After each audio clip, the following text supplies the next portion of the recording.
Molly Beach desapareció el 27 de junio de 2000.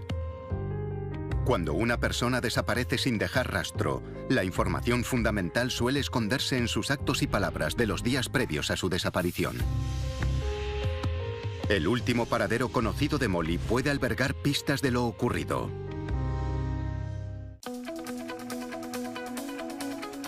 Aquel día, la joven de 16 años acude a su trabajo de socorrista. Molly se había preparado para ser socorrista. Tenía grandes sueños y le encantaba haber conseguido ese trabajo. Pero pocos minutos después desaparece. Nunca habríamos dejado que fuese allí si pensásemos que podría correr peligro. ¿Fue Molly secuestrada? ¿Quizá por el mismo responsable de la desaparición de otra niña? Era rubia, con los ojos azules, y estaba de visita en casa de su abuela cuando se la llevaron. ¿Encontrará la familia de la joven las respuestas que busca? Es un tormento para ellos. Estamos en una pesadilla perpetua. La vida entre el infierno y la esperanza.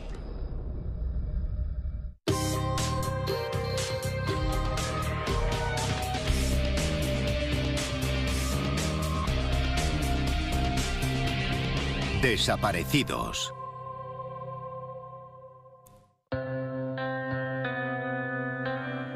En junio de 2000, Molly Beach, de 16 años, está deseando trabajar durante el verano.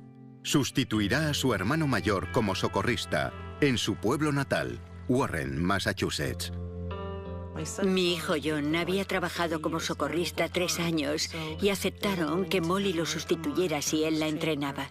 Le enseñé a usar la radio, a preparar el material para el lago y cosas de ese tipo.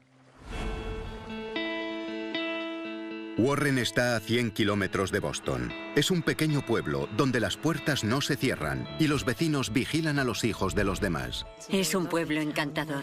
Mi marido creció aquí y nos parecía el lugar perfecto para formar una familia. Los Beach son una familia respetada en Warren. Son una familia muy normal, que vive en una comunidad excepcional en el centro de Massachusetts. John era supervisor de libertad condicional y Maggie maestra. Los Beach son una familia unida. Creo que somos muy afortunados porque mis padres siguen juntos y la relación con mis hermanas es buena. Estábamos muy unidos. Pasamos juntos toda la infancia. Jugábamos, hacíamos cabañas. Iba a sus partidos de fútbol, ella venía a los míos, siempre unidos. Molly es la hija menor y una gran deportista. En la escuela juega al fútbol, al baloncesto y al softball y destaca como estudiante. Ya empezaba a hablar de alguna universidad y a decir que quería trabajar con niños. La joven es sociable y muy popular. Había empezado a salir con un chico llamado Steve Lucas y juntos asistieron al baile de fin de curso. El curso ya había terminado, pero para Molly y sus amigos el verano no será tan feliz como cabría esperar debido a un triste suceso. Una de sus compañeras del equipo de fútbol es atropellada mientras acude a trabajar y se encuentra en estado crítico. Pronto todo el pueblo sabe lo ocurrido. 27 de junio de 2000. 9 de la mañana. A primera hora de ese martes, el octavo día de Molly en su trabajo, su familia se entera de lo ocurrido a su amiga. Cuando lo supimos nos asustamos mucho. Fui al cuarto de mi hija y le dije que su amiga había sido atropellada. Aunque la noticia le afecta, es un día importante en su trabajo. El primer día de clases de natación.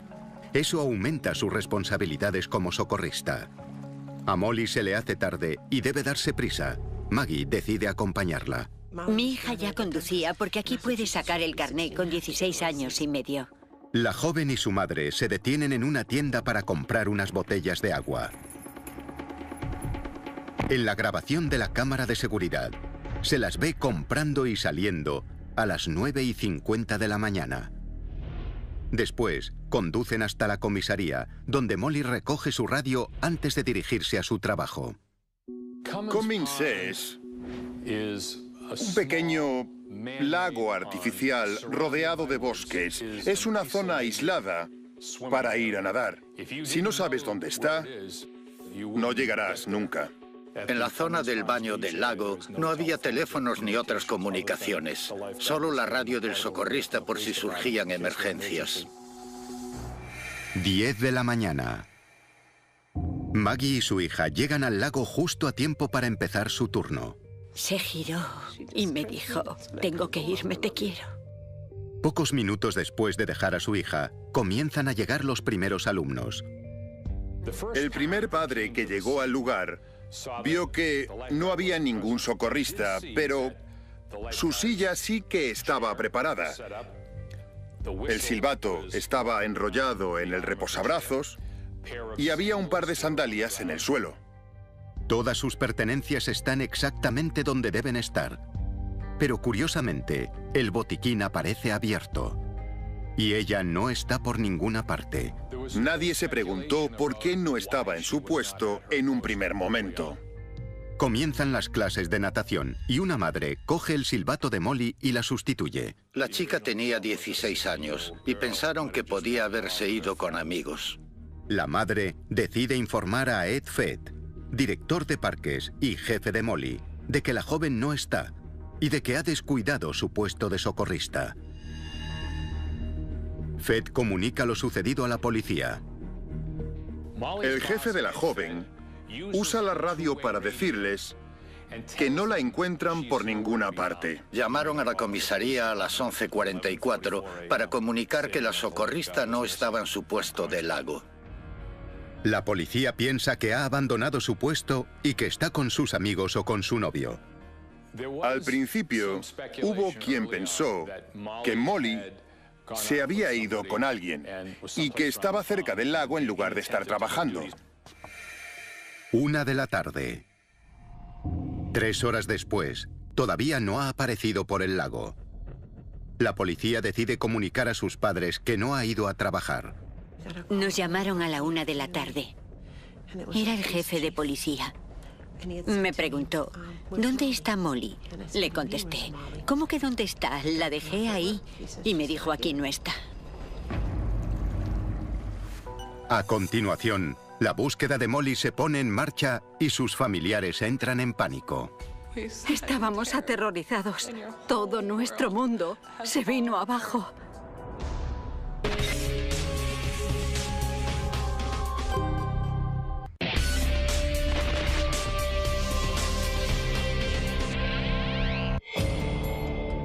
La joven de 16 años, Molly Beach, acude a su puesto de socorrista en el lago. Pero unos minutos después nadie sabe dónde está. Tras 2 horas sin ningún socorrista en el puesto, el jefe de Molly contacta con la policía.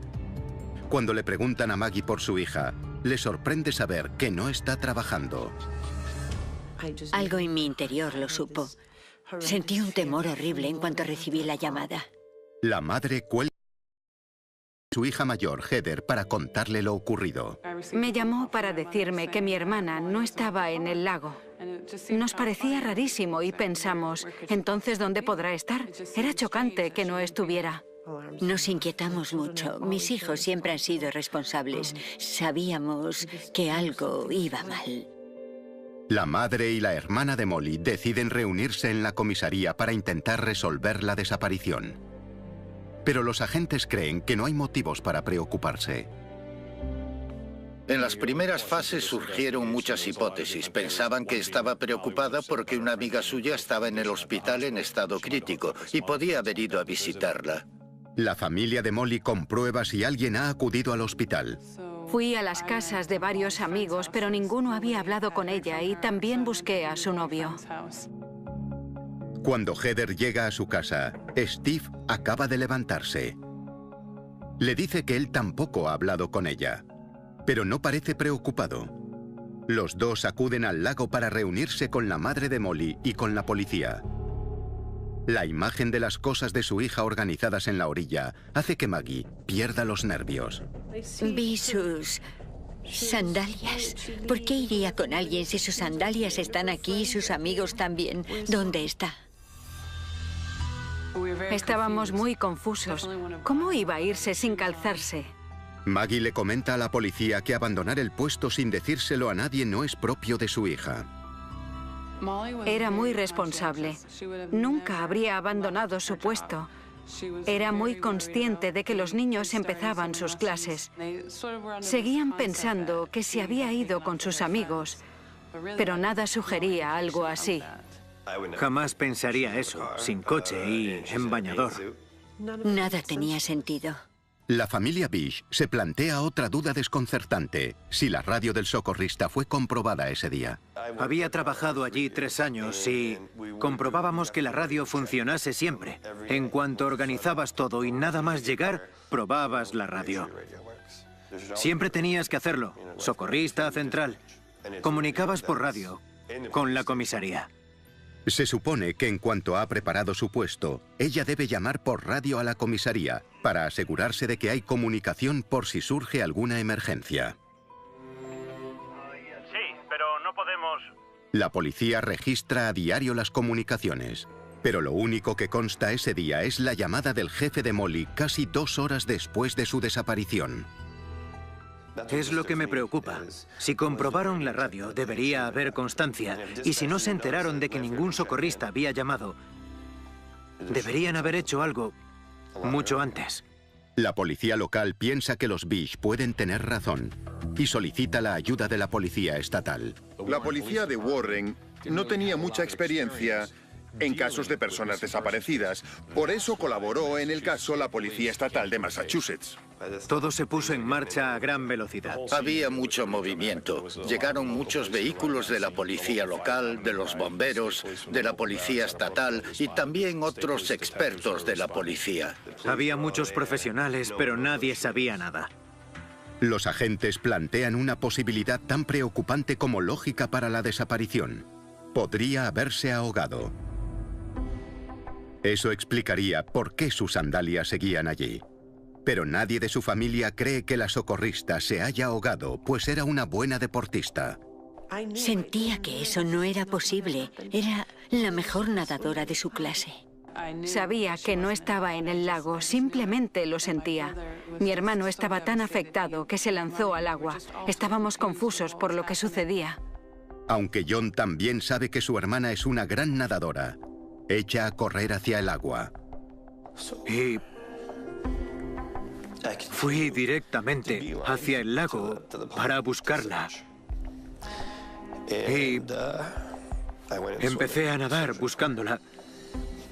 Sabía que no estaba, pero busqué y busqué hasta que me sacaron de allí. Sabía que no la encontraría, pero tenía que intentarlo. Le sacaron del agua y dijeron: no podéis buscarla. Un equipo de buceo rastrea a fondo las turbias aguas del lago. En aquel momento el plan era saber si su cuerpo estaba en el lago. Nadie pensaba que podían encontrarla. Usaron barcas. En ellas iban policías y bomberos. También participaron buzos. Estuvieron en el lago, sumergidos, durante horas. Cuando empezó a anochecer, nos dijeron que debíamos irnos. No podíamos creer que aquello nos estuviese pasando. Cuando cae el día sobre la zona, los agentes usan focos para seguir registrando el perímetro. Los equipos de búsqueda, entonces reducidos, empezaron a reconocer los alrededores, las zonas boscosas. Seguía esperando que saliese del bosque o que alguien la trajese en brazos, que aquella pesadilla terminase. Pero no ocurrió. Tras horas registrando el lago y sus alrededores, ni los buzos ni los grupos de rastreo logran encontrar nada. Y decidieron que era el momento de irse. La policía organiza otro grupo de búsqueda para el día siguiente. Y la familia, desolada y agotada, debe regresar sin su pequeña. Empiezan a ser conscientes de que algo terrible ha sucedido. Ha desaparecido. Volver a casa aquella noche fue una pesadilla. Estábamos aterrorizados. No sabíamos qué estaba ocurriendo. Y todo nuestro mundo se vino abajo. 28 de junio de 2000. 6 de la mañana. A primera hora, la búsqueda se reanuda por toda la zona. La búsqueda comenzó inmediatamente. Toda la policía dedicó muchos recursos. Su padre era supervisor de libertad condicional. Desplegamos todos nuestros recursos, incluyendo nuestras unidades montadas. Llevamos medios aéreos de la Policía Estatal, helicópteros y cámaras de detección por infrarrojos para las zonas boscosas que rodean el área. Warren es una comunidad unida y todos ayudan. Los comerciantes muestran el rostro de la chica desaparecida en sus escaparates y los vecinos forman grupos de búsqueda. A todos nos enseñaron que formamos parte de una comunidad e intentaron ayudar. Todo el mundo se puso a buscarla por las zonas más remotas o que pudieran ser más peligrosas. No puedes esperar sentado. Te sientes impotente. Me reuní con mis amigos y salimos en coche. El pueblo está rodeado por una zona boscosa y hay muchísimos senderos. El sendero principal que parte de donde la joven ha desaparecido se bifurca en dos. Uno se adentra aún más en el bosque. El otro lleva a un cementerio. Y su camino de entrada capta la atención de los investigadores. Hay un sendero que va directamente del lago al cementerio. Según una hipótesis, si alguien quería secuestrarla, podría ir desde la zona boscosa hasta un vehículo en el cementerio sin ser visto. La hipótesis del secuestro va tomando forma entre los investigadores de la Policía Estatal. El botiquín abierto hace pensar a la policía que alguien podría haber fingido una lesión y que cuando ella se agachó para abrirlo, fue inmovilizada. Comunican esa posibilidad a la familia. Desde ese momento fue como estar dentro de una pesadilla, sin poder escapar. Tras oír que su temor podría hacerse realidad, a Maggie le asalta un recuerdo escalofriante. Cree saber quién podría ser el culpable. A continuación, la búsqueda de un misterioso sospechoso. Pensé, ¿qué hace aquí ese hombre? Porque no está trabajando. No trabaja, son las 10 de la mañana.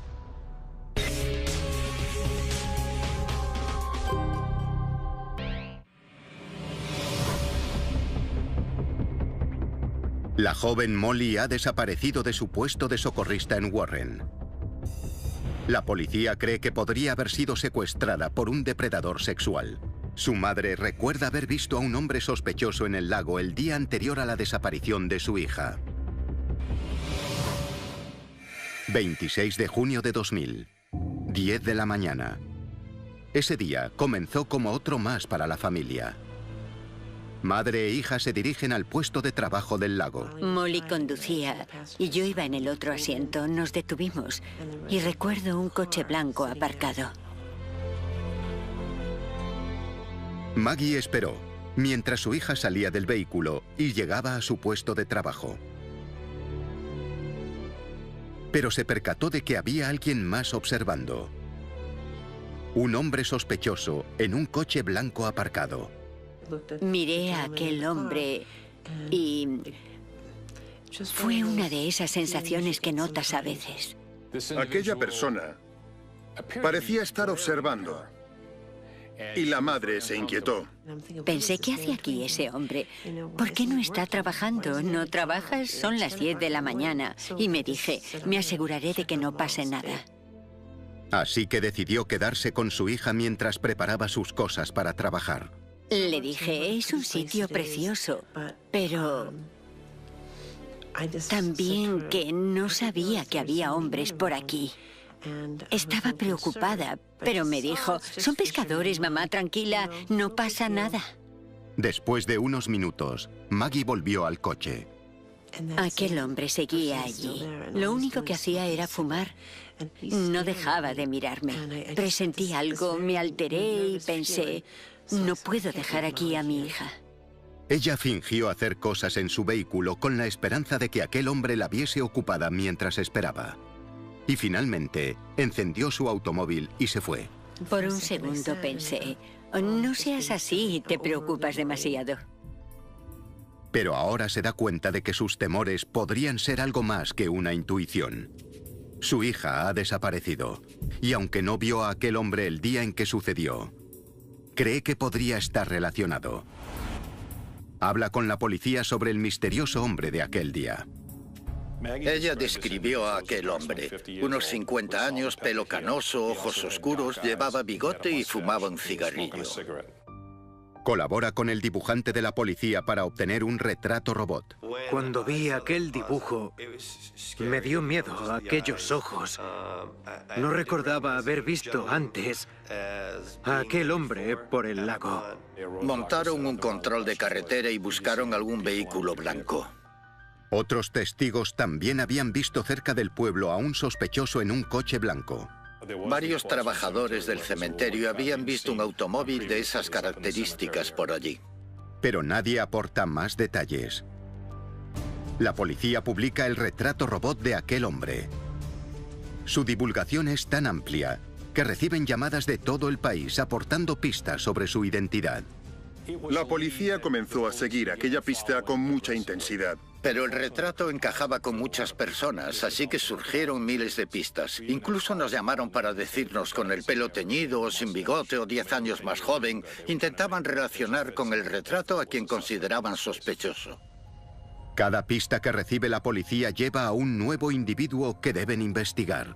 Perdimos mucho tiempo con todos los hombres de aquellas pistas. Era como si hubiese demasiados sospechosos. Resulta extraño decirlo, pero había que investigar a demasiadas personas que podían estar involucradas. La oficina del fiscal del distrito ordena registrar 125 vehículos de la zona. No pudimos determinar qué tipo de vehículo había visto Maggie.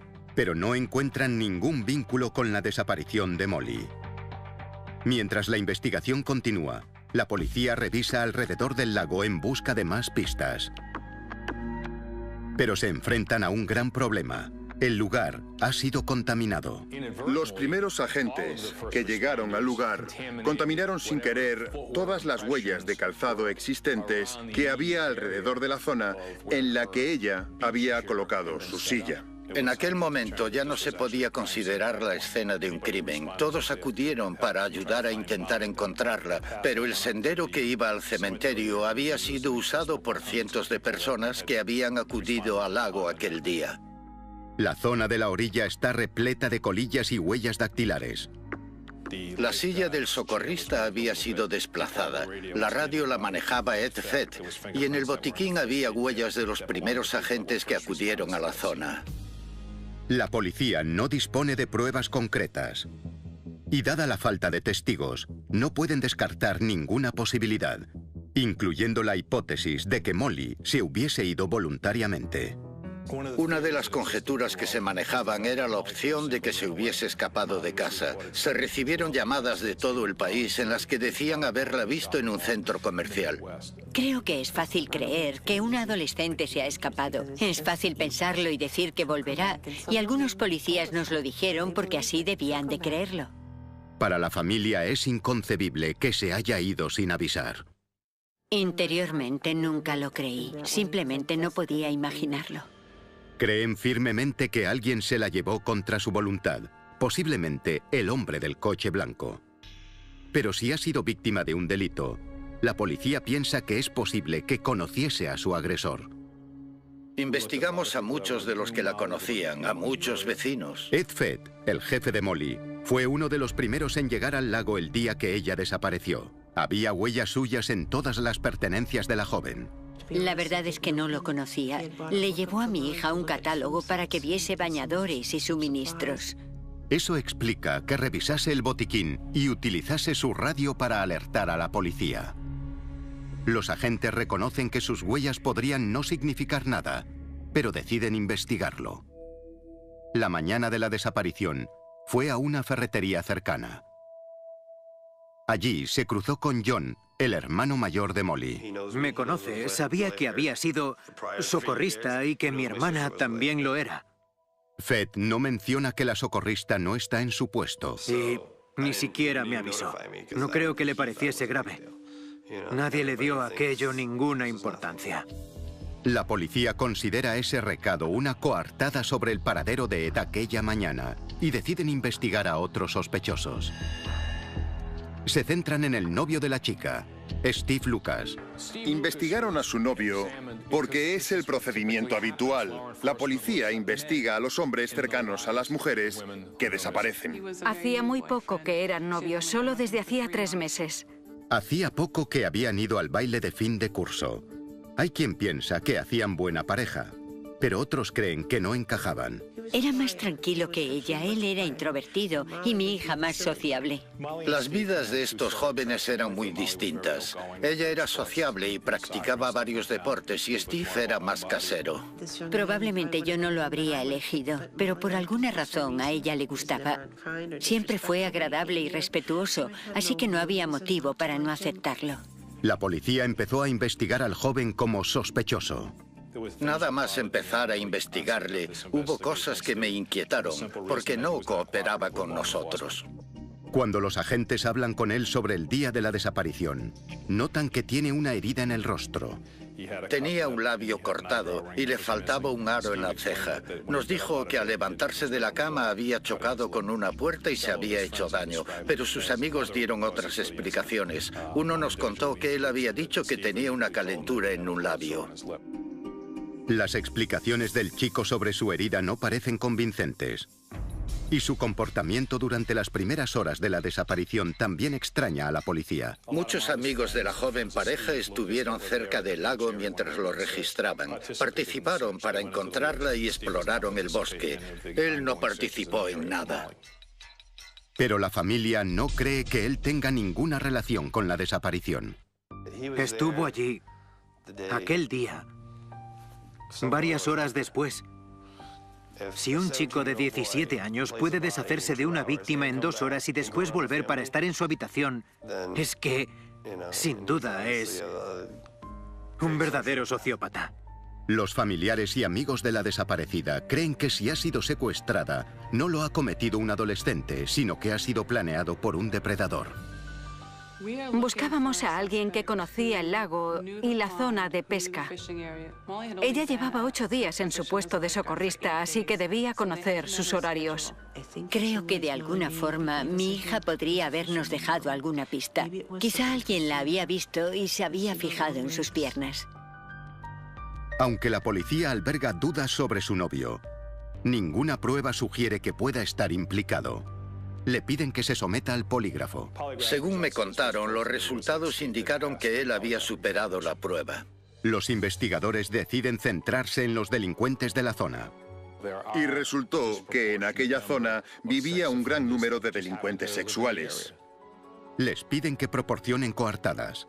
Muchos de estos delincuentes no tenían trabajo. Fue difícil determinar su paradero ese día porque no podíamos comprobar nóminas ni registros telefónicos que indicasen dónde estaban. Lo único que teníamos eran sus declaraciones. La policía solicita a varios que se sienten ante el polígrafo. Algunos parecen estar mintiendo. Que pareciese que mentían no demostraba que fuesen culpables, pero hizo que investigásemos más a fondo su pasado y su paradero. Nos sirvió para añadir más sospechosos a la base de datos. La base de datos de sospechosos sigue creciendo día tras día, pero sin ningún resultado.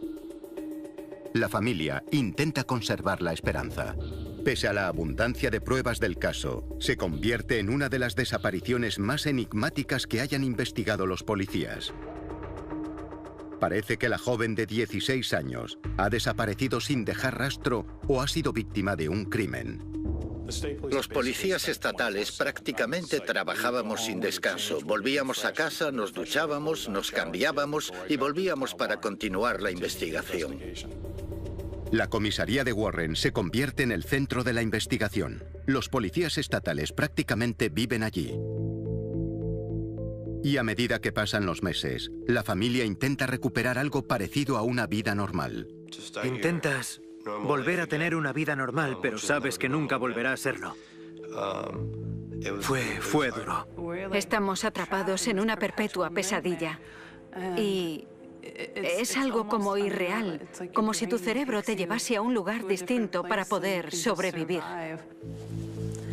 Seguimos intentando sobrevivir a momentos simples. La Navidad, su cumpleaños. No puedes celebrar su cumpleaños si ella no está. Ciertos días solo podía rezar e intentar acallar los malos pensamientos. No podía pensar en otra cosa. Es una vida entre el infierno y la esperanza.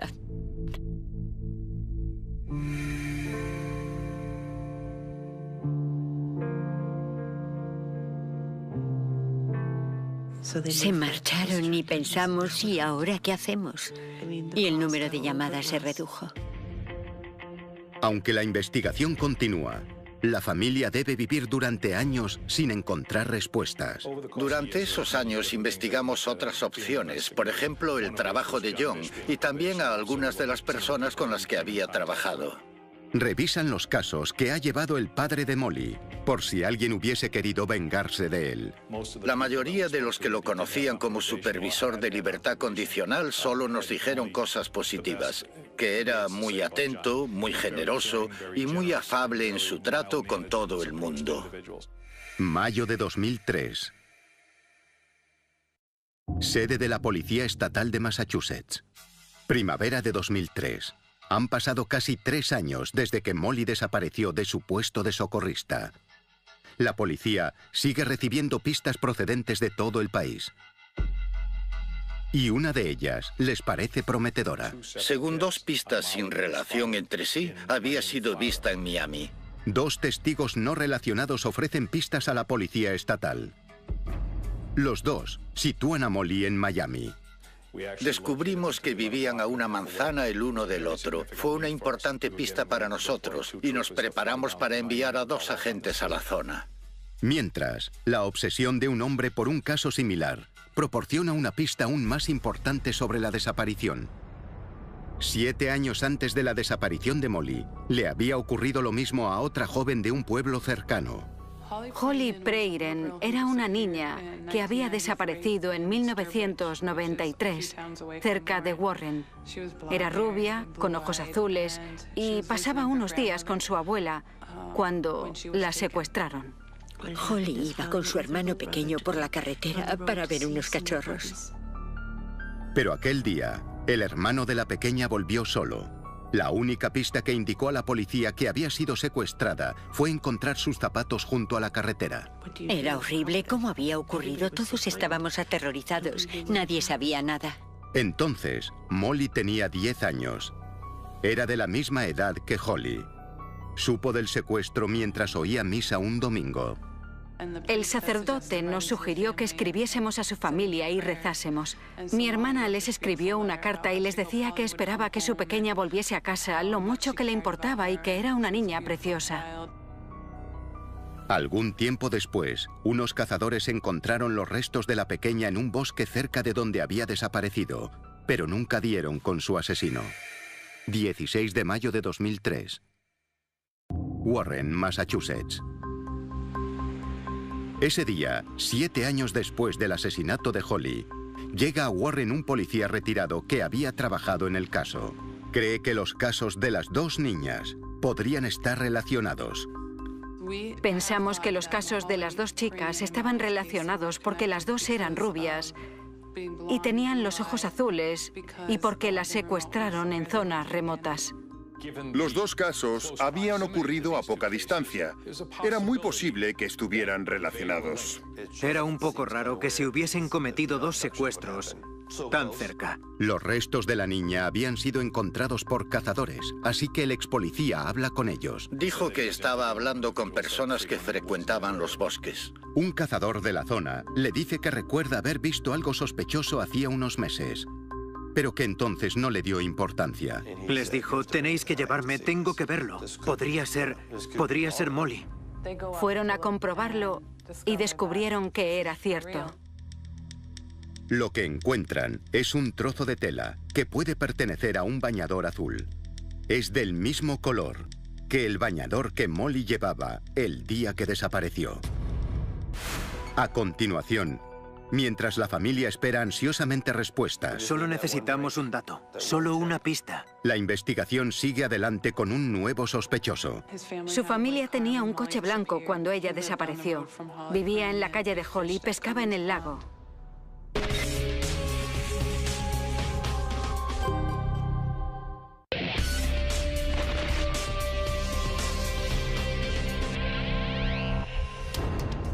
Tres años después de la desaparición de Molly, la policía estatal está a punto de enviar a unos investigadores a Miami. 2 testigos afirman haberla visto. pero deciden cancelarlo cuando un trozo de bañador azul es descubierto en el bosque a unos 8 kilómetros de donde desapareció. Es del mismo color que el bañador que Molly llevaba puesto aquel día. La policía comunica a la familia el inquietante hallazgo. Cuando encontraron el bañador, esperábamos que no fuese el suyo, pero al mismo tiempo que sí, porque quieres que la encuentren, quieres que todo termine. Por otro lado, no quieres que sea el suyo para seguir pensando que podría estar viva en Florida, en California, en Tailandia o donde sea. La policía encuentra el bañador azul en un pueblo a las afueras de Warren. Lo descubren en una zona boscosa que solo conocen los cazadores. Quizá por eso nadie lo ha visto en todo este tiempo. La única forma de determinar si el bañador pertenece a la desaparecida es el análisis de ADN. El bañador fue enviado al laboratorio de la Policía Estatal para buscar ADN. También fue enviado al laboratorio del FBI en Virginia. Y mientras llegan los resultados, la Policía Estatal inicia una gran búsqueda por la zona donde se encontró el bañador, con la esperanza de encontrar más pruebas. Y entonces, todo aquel caos volvió a comenzar. Las búsquedas y el personal que participó fue algo increíble. Desplegaron muchísimos agentes de policía, 180 hombres y mujeres buscando. Crearon una cuadrícula sobre el terreno. Dividieron unas 200 hectáreas y buscaron bajo una vegetación muy espesa, colinas empinadas, a través de la maleza y piedras. Fue la búsqueda más extensa que yo pueda recordar. 6 días después, reciben los resultados del ADN. Confirman que pertenecía a Molly. Caí de rodillas y lloré. 3 de junio de 2003. Palmer, Massachusetts. 3 semanas después, aparece otra pista igual de aterradora. La policía encuentra un hueso humano que pertenece a una persona entre los 14 y los 20 años. Y una semana después, ya han encontrado otros 26 huesos. ¿La habrán encontrado por fin? Fue una agonía. Vives otra pesadilla perpetua porque no sabes nada, pero aparecen unos fragmentos óseos de alguien que crees que es tu hermana. 6 días después del hallazgo del primer hueso, los resultados del ADN confirman lo que su familia ya parece saber. Los restos pertenecen a la joven Molly. El investigador jefe Tom Green comunica la terrible noticia a la familia. Fue una tarea difícil. Creo que ellos sentían cosas contrapuestas. Por un lado, sabían qué había sido de su hija, pero por otro, la esperanza de que estuviese viva en otro lugar del país se desvaneció. Entierran a Molly el 2 de agosto de 2003, el día de su 20º cumpleaños. Aunque todos pueden por fin pasar página, también desean que se haga justicia. Tienen la esperanza de que el bañador y sus restos lleven a los investigadores hasta el culpable de aquel inconcebible crimen. Pero no será así.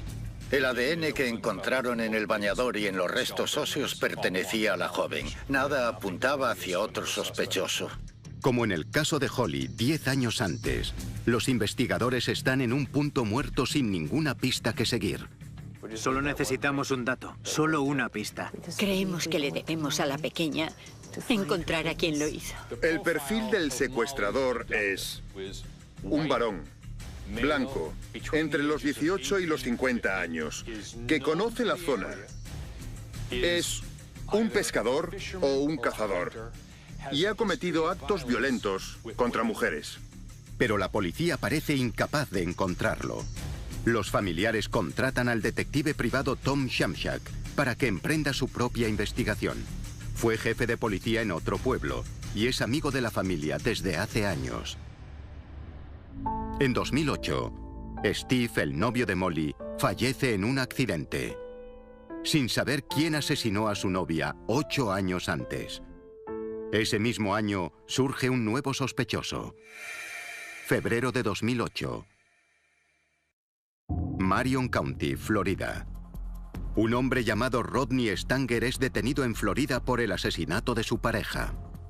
Inmediatamente me llamó la atención el gran parecido que había entre la fotografía de Rodney y el retrato creado a partir de la descripción que había hecho Maggie. Una persona llama a la oficina del fiscal de Massachusetts para decir que aquel hombre está relacionado con la desaparición de Molly. El informante menciona una conversación con la pareja del sospechoso antes de que fuese asesinada. Aquella persona me dijo que alguien había hablado con la víctima antes de su asesinato y había hecho declaraciones que incriminaban a Rodney en nuestro caso. Su novia habló de mi hermana antes de ser asesinada. Stanger vivió 20 años en los alrededores de Warren y solía cazar y pescar por la zona. Un año después de la desaparición de Molly, el sospechoso se mudó a Florida. El detective privado habla con las dos exmujeres de Stanger y descubre que el sospechoso tiene un largo historial de actos violentos. Al mismo tiempo habla con su hermano, Randy. Él también se fue de Massachusetts en la misma época. Y además, Randy solía conducir un coche blanco. Su familia tenía un coche blanco cuando mi hermana desapareció. Vivía en la misma calle que Holly, cazaba donde encontraron a Molly y pescaba en el lago Comins. Mientras tanto, un miembro de la oficina del fiscal interroga a Rodney en una prisión de Florida. Y también lo hace el detective privado amigo de la familia. Niega en ambos casos cualquier relación con el caso de la desaparecida, pero se declara culpable del asesinato de su novia en Florida. Actualmente cumple una sentencia de 25 años. No está acusado de los asesinatos de Molly o de Holly. Pero la policía afirma que el caso Bish sigue abierto. Nada puede hacerlo más llevadero. Al final pude despedirme de mi hermana, pero es un crimen sin resolver, así que sigues viviendo con temor en tu corazón. Mientras esperan que se haga justicia por la muerte de la joven, sus padres encuentran una forma de honrar su memoria. Maggie y su marido crean la Fundación Molly Bish, una organización que fomenta la concienciación sobre la seguridad de los niños. Nuestro objetivo principal es distribuir guías sobre la identificación de los niños, porque cuando Molly desapareció, no teníamos el tipo de retrato que la policía necesitaba. Necesitaban una fotografía clara y frontal. 1 de cada 6 niños es encontrado gracias a una única fotografía. La fundación también ayudó a aprobar una ley sobre la alerta Amber en Massachusetts, un sistema de notificación de niños secuestrados que no existía antes. Heather y John Jr. también colaboran con el Centro de Niños Desaparecidos y Maltratados. Los hermanos vivimos circunstancias diferentes. Cuando Molly desapareció, mis padres estaban con su búsqueda. Tuvimos la suerte de disponer de apoyo gracias al Centro Nacional de Niños Desaparecidos y Maltratados. Los hermanos de las víctimas solemos quedar en un segundo plano, porque no tenemos ciertos derechos. No eres su madre, no eres su padre. Y cuanto más nos involucrábamos en los casos de otros niños, mi hermana y yo más nos centramos en ellos. Hablamos con familias de todo el país, preguntando cómo podemos ayudar a los hermanos, y nosotros, junto con el Departamento de Justicia y familias implicadas, creamos una guía para hermanos. La guía titulada ¿Y yo qué? Pretende ayudar a jóvenes de todas las edades a afrontar la desaparición de un hermano. Su objetivo es que se sientan comprendidos y apoyados. Los Bish celebraron recientemente una vigilia por el 10º aniversario de la muerte de su hija en el lago Comins. Para ellos es una forma de confirmar que la memoria de su hija sigue viva. Lo que hemos aprendido a lo largo de este tiempo es que el amor es una emoción tan fuerte que no desaparece, que todos seguimos conectados, que sigue existiendo porque tenemos la suerte de sentir amor. Pistas de lo ocurrido.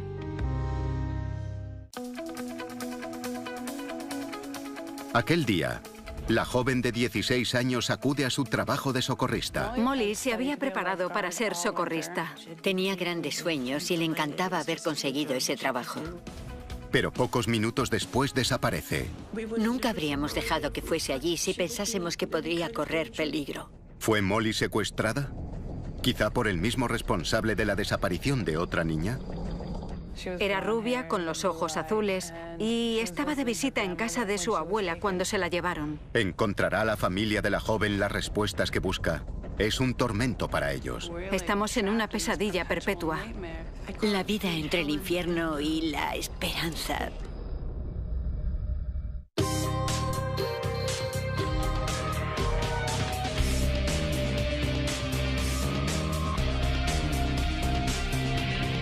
Desaparecidos.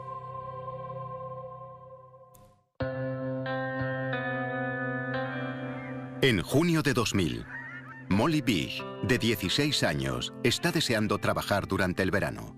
Sustituirá a su hermano mayor como socorrista en su pueblo natal, Warren, Massachusetts. Mi hijo John había trabajado como socorrista 3 años y aceptaron que Molly lo sustituyera si él la entrenaba. Le enseñé a usar la radio, a preparar el material para el lago y cosas de ese tipo. Warren está a 100 kilómetros de Boston. Es un pequeño pueblo donde las puertas no se cierran y los vecinos vigilan a los hijos de los demás. Es un pueblo encantador. Mi marido creció aquí y nos parecía el lugar perfecto para formar una familia. Los Beach son una familia respetada en Warren. Son una familia muy normal, que vive en una comunidad excepcional en el centro de Massachusetts. John era supervisor de libertad condicional y Maggie maestra. Los Beach son una familia unida. Creo que somos muy afortunados porque mis padres siguen juntos y la relación con mis hermanas es buena. Estábamos muy unidos. Pasamos juntos toda la infancia. Jugábamos, hacíamos cabañas. Iba a sus partidos de fútbol, ella venía a los míos, siempre unidos. Molly es la hija menor y una gran deportista. En la escuela juega al fútbol, al baloncesto y al softball y destaca como estudiante. Ya empezaba a hablar de alguna universidad y a decir que quería trabajar con niños. La joven es sociable y muy popular. Había empezado a salir con un chico llamado Steve Lucas y juntos asistieron al baile de fin de curso. El curso ya había terminado, pero para Molly y sus amigos... Decía que esperaba que su pequeña volviese a casa, lo mucho que le importaba y que era una niña preciosa. Algún tiempo después, unos cazadores encontraron los restos de la pequeña en un bosque cerca de donde había desaparecido, pero nunca dieron con su asesino. 16 de mayo de 2003. Warren, Massachusetts. Ese día, 7 años después del asesinato de Holly, llega a Warren un policía retirado que había trabajado en el caso. Cree que los casos de las 2 niñas podrían estar relacionados. Pensamos que los casos de las 2 chicas estaban relacionados porque las 2 eran rubias y tenían los ojos azules y porque las secuestraron en zonas remotas.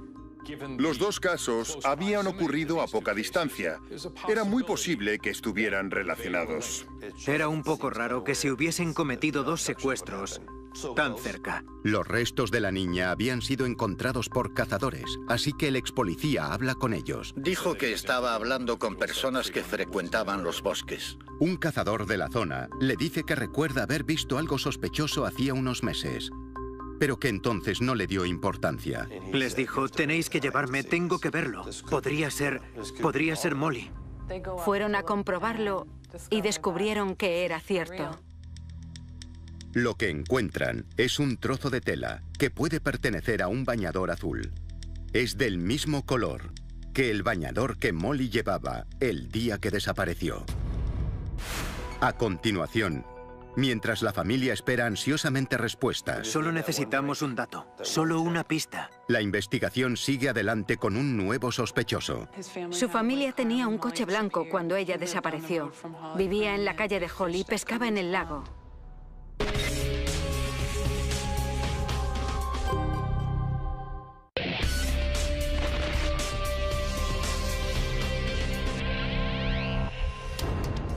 Tres años después de la desaparición de Molly, la policía estatal está a punto de enviar a unos investigadores a Miami.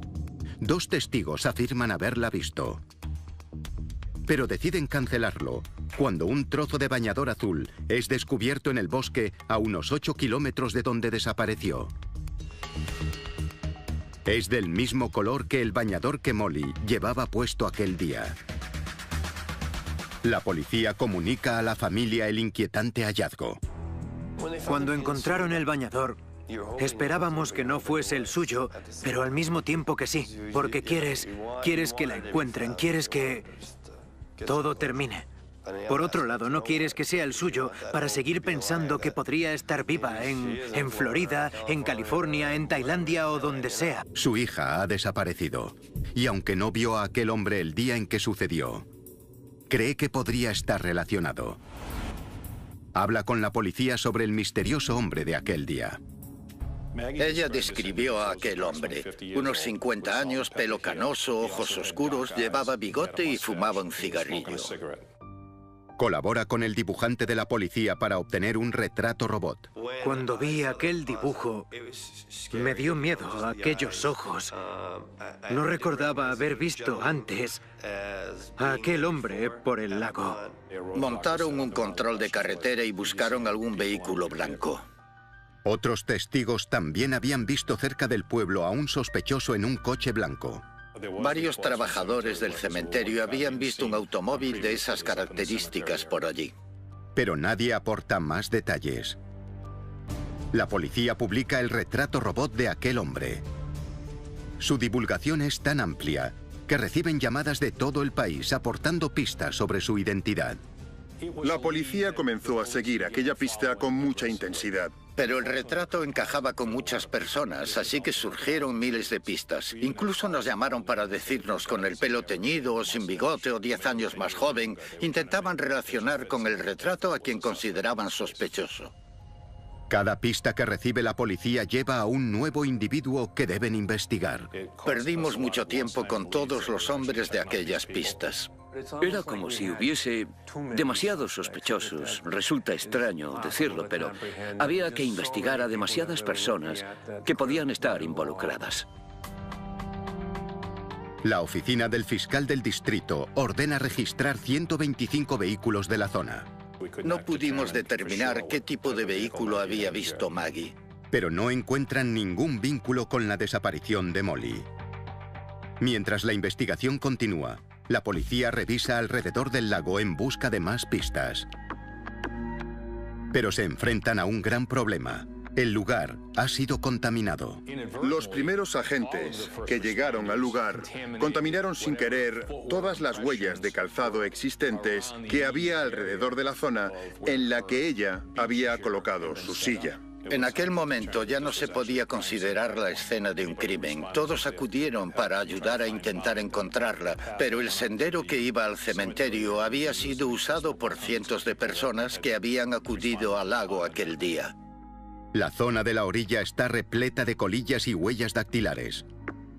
La silla del socorrista había sido desplazada. La radio la manejaba Ed Fett y en el botiquín había huellas de los primeros agentes que acudieron a la zona.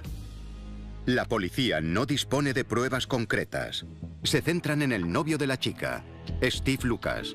Investigaron a su novio porque es el procedimiento habitual. La policía investiga a los hombres cercanos a las mujeres que desaparecen. Hacía muy poco que eran novios, solo desde hacía 3 meses. Hacía poco que habían ido al baile de fin de curso. Hay quien piensa que hacían buena pareja, pero otros creen que no encajaban. Era más tranquilo que ella, él era introvertido y mi hija más sociable. Las vidas de estos jóvenes eran muy distintas. Ella era sociable y practicaba varios deportes y Steve era más casero. Probablemente yo no lo habría elegido, pero por alguna razón a ella le gustaba. Siempre fue agradable y respetuoso, así que no había motivo para no aceptarlo. La policía empezó a investigar al joven como sospechoso. Nada más empezar a investigarle, hubo cosas que me inquietaron, porque no cooperaba con nosotros. Cuando los agentes hablan con él sobre el día de la desaparición, notan que tiene una herida en el rostro. Tenía un labio cortado y le faltaba un aro en la ceja. Nos dijo que al levantarse de la cama había chocado con una puerta y se había hecho daño, pero sus amigos dieron otras explicaciones. Uno nos contó que él había dicho que tenía una calentura en un labio. Las explicaciones del chico sobre su herida no parecen convincentes. Y su comportamiento durante las primeras horas de la desaparición también extraña a la policía. Muchos amigos de la joven pareja estuvieron cerca del lago mientras lo registraban. Participaron para encontrarla y exploraron el bosque. Él no participó en nada.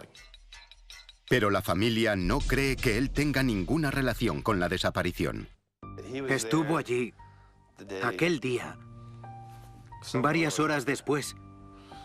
Si un chico de 17 años puede deshacerse de una víctima en 2 horas y después volver para estar en su habitación, es que, sin duda, es un verdadero sociópata. Los familiares y amigos de la desaparecida creen que si ha sido secuestrada, no lo ha cometido un adolescente, sino que ha sido planeado por un depredador. Buscábamos a alguien que conocía el lago y la zona de pesca. Ella llevaba 8 días en su puesto de socorrista, así que debía conocer sus horarios. Creo que de alguna forma mi hija podría habernos dejado alguna pista. Quizá alguien la había visto y se había fijado en sus piernas. Aunque la policía alberga dudas sobre su novio, ninguna prueba sugiere que pueda estar implicado. Le piden que se someta al polígrafo. Según me contaron, los resultados indicaron que él había superado la prueba. Los investigadores deciden centrarse en los delincuentes de la zona.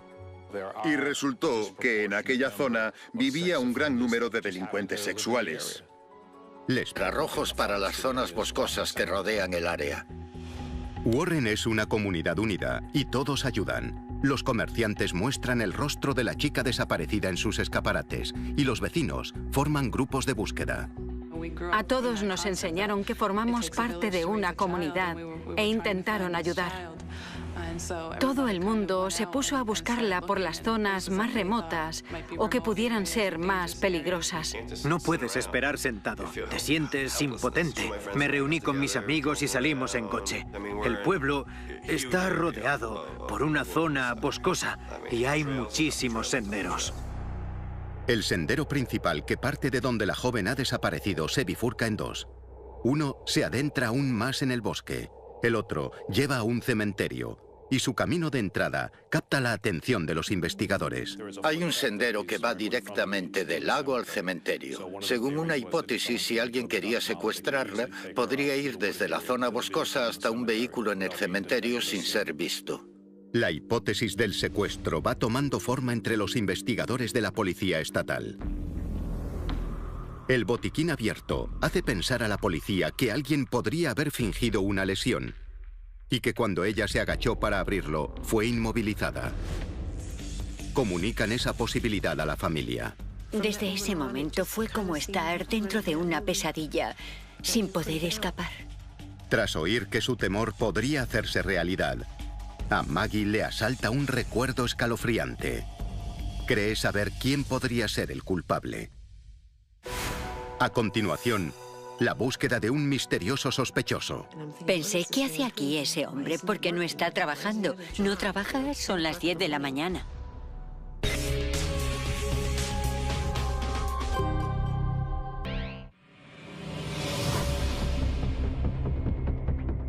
La joven Molly ha desaparecido de su puesto de socorrista en Warren. La policía cree que podría haber sido secuestrada por un depredador sexual. Su madre recuerda haber visto a un hombre sospechoso en el lago el día anterior a la desaparición de su hija. 26 de junio de 2000, 10 de la mañana. Ese día comenzó como otro más para la familia. Madre e hija se dirigen al puesto de trabajo del lago. Molly conducía y yo iba en el otro asiento. Nos detuvimos y recuerdo un coche blanco aparcado. Maggie esperó, mientras su hija salía del vehículo y llegaba a su puesto de trabajo. Pero se percató de que había alguien más observando. Un hombre sospechoso en un coche blanco aparcado. Que surgieron miles de pistas. Incluso nos llamaron para decirnos con el pelo teñido o sin bigote o 10 años más joven. Intentaban relacionar con el retrato a quien consideraban sospechoso. Cada pista que recibe la policía lleva a un nuevo individuo que deben investigar. Perdimos mucho tiempo con todos los hombres de aquellas pistas. Era como si hubiese demasiados sospechosos. Resulta extraño decirlo, pero había que investigar a demasiadas personas que podían estar involucradas. La oficina del fiscal del distrito ordena registrar 125 vehículos de la zona. No pudimos determinar qué tipo de vehículo había visto Maggie. Pero no encuentran ningún vínculo con la desaparición de Molly. Mientras la investigación continúa, la policía revisa alrededor del lago en busca de más pistas. Pero se enfrentan a un gran problema. El lugar ha sido contaminado. Los primeros agentes que llegaron al lugar contaminaron sin querer todas las huellas de calzado existentes que había alrededor de la zona en la que ella había colocado su silla. En aquel momento ya no se podía considerar la escena de un crimen. Todos acudieron para ayudar a intentar encontrarla, pero el sendero que iba al cementerio había sido usado por cientos de personas que habían acudido al lago aquel día. La zona de la orilla está repleta de colillas y huellas dactilares.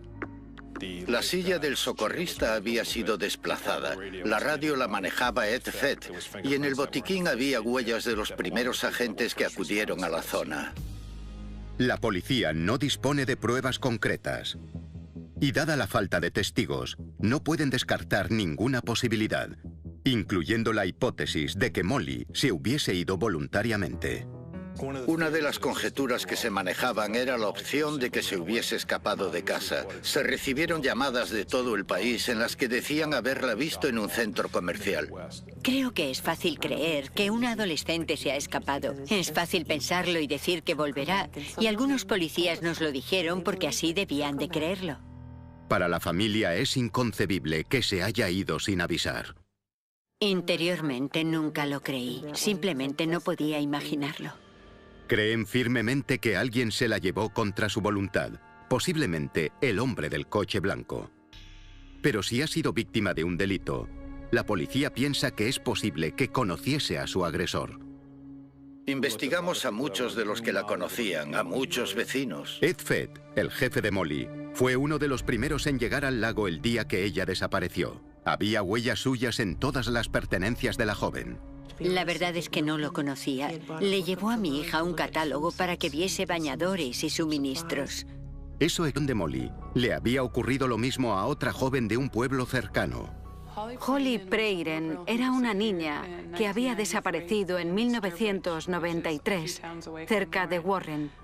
Era rubia, con ojos azules, y pasaba unos días con su abuela cuando la secuestraron. Holly iba con su hermano pequeño por la carretera para ver unos cachorros. Pero aquel día, el hermano de la pequeña volvió solo. La única pista que indicó a la policía que había sido secuestrada fue encontrar sus zapatos junto a la carretera. Era horrible cómo había ocurrido. Todos estábamos aterrorizados. Nadie sabía nada. Entonces, Molly tenía 10 años. Era de la misma edad que Holly. Supo del secuestro mientras oía misa un domingo. El sacerdote nos sugirió que escribiésemos a su familia y rezásemos. Mi hermana les escribió una carta y les decía que esperaba que su pequeña volviese a casa, lo mucho que le importaba y que era una niña preciosa. Algún tiempo después, unos cazadores encontraron los restos de la pequeña en un bosque cerca de donde había desaparecido, pero nunca dieron con su asesino. 16 de mayo de 2003. Warren, Massachusetts. Ese día, 7 años después del asesinato de Holly, llega a Warren un policía retirado que había trabajado en el caso. Cree que los casos de las dos niñas podrían estar relacionados. Pensamos que los casos de las dos chicas estaban relacionados porque las dos eran rubias y tenían los ojos azules y porque las secuestraron en zonas remotas. Los dos casos habían ocurrido a poca distancia. Era muy posible que estuvieran relacionados. Era un poco raro que se hubiesen cometido dos secuestros tan cerca. Los restos de la niña habían sido encontrados por cazadores, así que el expolicía habla con ellos. Dijo que estaba hablando con personas que frecuentaban los bosques. Un cazador de la zona le dice que recuerda haber visto algo sospechoso hacía unos meses, pero que entonces no le dio importancia. Les dijo, tenéis que llevarme, tengo que verlo. Podría ser Molly. Fueron a comprobarlo y descubrieron que era cierto. Lo que encuentran es un trozo de tela que puede pertenecer a un bañador azul. Es del mismo color que el bañador que Molly llevaba el día que desapareció. A continuación, mientras la familia espera ansiosamente respuestas, Solo necesitamos un dato, solo una pista. la investigación sigue adelante con un nuevo sospechoso. Su familia tenía un coche blanco cuando ella desapareció. Vivía en la calle de Holly y pescaba en el lago.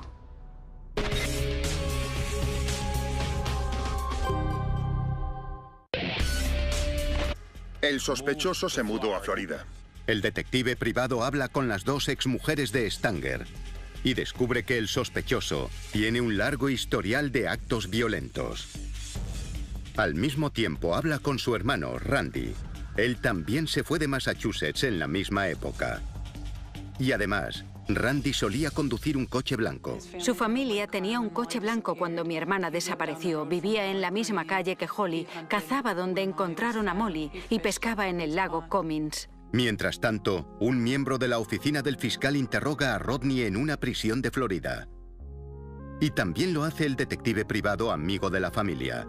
Niega en ambos casos cualquier relación con el caso de la desaparecida, pero se declara culpable del asesinato de su novia en Florida. Actualmente cumple una sentencia de 25 años. No está acusado de los asesinatos de Molly o de Holly. Pero la policía afirma que el caso Bish sigue abierto. Nada puede hacerlo más llevadero. Al final pude despedirme de mi hermana, pero es un crimen sin resolver, así que sigues viviendo con temor en tu corazón. Mientras esperan que se haga justicia por la muerte de la joven, sus padres encuentran una forma de honrar su memoria. Maggie y su marido crean la Fundación Molly Bish, una organización que fomenta la concienciación sobre la seguridad de los niños. Nuestro objetivo principal es distribuir guías sobre la identificación de los niños porque cuando Molly desapareció no teníamos el tipo de retrato que la policía necesitaba.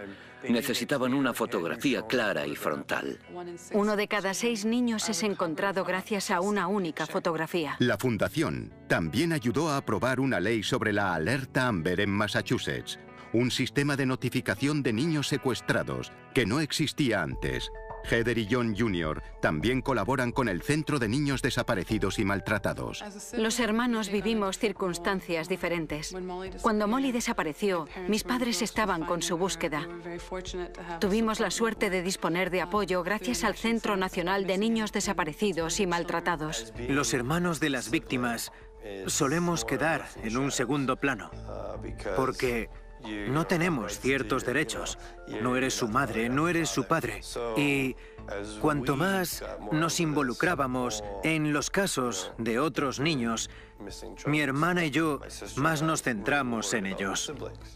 Hablamos con familias de todo el país, preguntando cómo podemos ayudar a los hermanos, y nosotros, junto con el Departamento de Justicia y familias implicadas, creamos una guía para hermanos. La guía titulada ¿Y yo qué? Pretende ayudar a jóvenes de toda... La policía registra a diario las comunicaciones, pero lo único que consta ese día es la llamada del jefe de Molly casi 2 horas después de su desaparición. Es lo que me preocupa. Si comprobaron la radio, debería haber constancia. Y si no se enteraron de que ningún socorrista había llamado, deberían haber hecho algo mucho antes. La policía local piensa que los Bish pueden tener razón y solicita la ayuda de la policía estatal. La policía de Warren no tenía mucha experiencia en casos de personas desaparecidas. Por eso colaboró en el caso la Policía Estatal de Massachusetts. Todo se puso en marcha a gran velocidad. Había mucho movimiento. Llegaron muchos vehículos de la policía local, de los bomberos, de la policía estatal y también otros expertos de la policía. Había muchos profesionales, pero nadie sabía nada.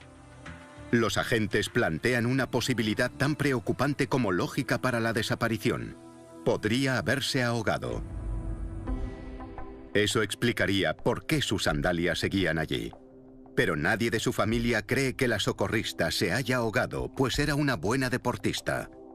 Sentía que eso no era posible. Era la mejor nadadora de su clase. Sabía que no estaba en el lago, simplemente lo sentía. Mi hermano estaba tan afectado que se lanzó al agua. Estábamos confusos por lo que sucedía. Aunque John también sabe que su hermana es una gran nadadora, echa a correr hacia el agua. Y fui directamente hacia el lago para buscarla. Y empecé a nadar buscándola. Sabía que no estaba, pero busqué y busqué hasta que me sacaron de allí. Sabía que no la encontraría, pero tenía que intentarlo. Le sacaron del agua y dijeron, no podéis buscarla. Un equipo de buceo rastrea a fondo las turbias aguas del lago. En aquel momento el plan era saber si su cuerpo estaba en el lago. Nadie pensaba que podían encontrarla. Usaron barcas. En ellas iban policías y bomberos. También participaron buzos. Estuvieron en el lago, sumergidos, durante horas. Cuando empezó a anochecer, nos dijeron que debíamos irnos. No podíamos creer que aquello nos estuviese pasando.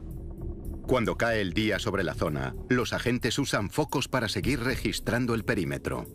Los equipos de búsqueda, entonces reducidos, empezaron a reconocer los alrededores, las zonas boscosas. Seguía esperando que saliese del bosque o que alguien la trajese en brazos, que aquella pesadilla terminase. Pero no ocurrió. Tras horas registradas... Marcharon y pensamos, ¿y ahora qué hacemos? Y el número de llamadas se redujo. Aunque la investigación continúa, la familia debe vivir durante años sin encontrar respuestas.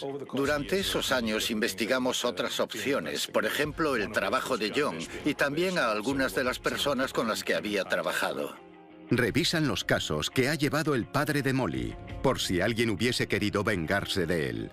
La mayoría de los que lo conocían como supervisor de libertad condicional solo nos dijeron cosas positivas, que era muy atento, muy generoso y muy afable en su trato con todo el mundo. Mayo de 2003. Sede de la Policía Estatal de Massachusetts. Primavera de 2003. Han pasado casi 3 años desde que Molly desapareció de su puesto de socorrista. La policía sigue recibiendo pistas procedentes de todo el país. Y una de ellas les parece prometedora. Según 2 pistas sin relación entre sí, había sido vista en Miami. 2 testigos no relacionados ofrecen pistas a la policía estatal. Los 2 sitúan a Molly en Miami. Descubrimos que vivían a una manzana el uno del otro. Fue una importante pista para nosotros y nos preparamos para enviar a 2 agentes a la zona.